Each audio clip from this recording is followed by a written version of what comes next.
Rice చేద్దాం అనుకున్నా దానికోసం ముందుగా ప్యాన్లో ఆయిల్ వేసి ఆవాలు జీలకర్ర ఆనియన్ పచ్చిమిర్చి వేసాను.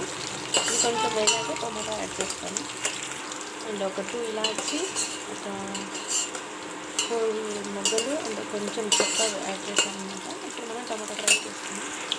ఇప్పుడే టొమాటో యాడ్ చేస్తాను. ఇది కూడా బాగా ఫ్రై అయ్యాక కొంచెం గార్లిక్ పేస్ట్ వేసేసి ఆయిల్ యాడ్ చేస్తాను. Okay, ginger garlic paste add చేసాను. పచ్చిమిర్చి పోయేలాగా వేసుకోవాలన్నమాట. ఇది కొంచెం వేగాక ఆలు అండ్ క్యారెట్ యాడ్ చేసేయాలి.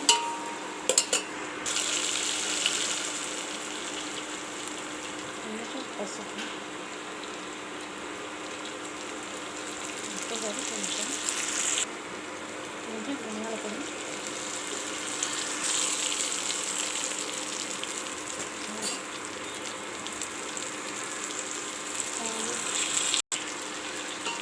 క్యారెట్ వేసుకొని బాగా మిక్స్ చేసుకొని కొంచెం ఫ్రై అయ్యాక వాటర్ యాడ్ చేయాలి.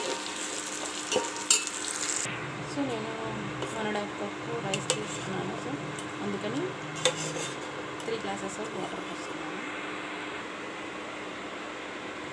సో యాక్చువల్లీ తీసుకున్నప్పుడు యాడ్ చేసుకున్నాను. సో మనం ఒక కప్పు యాడ్ చేసుకున్నాం.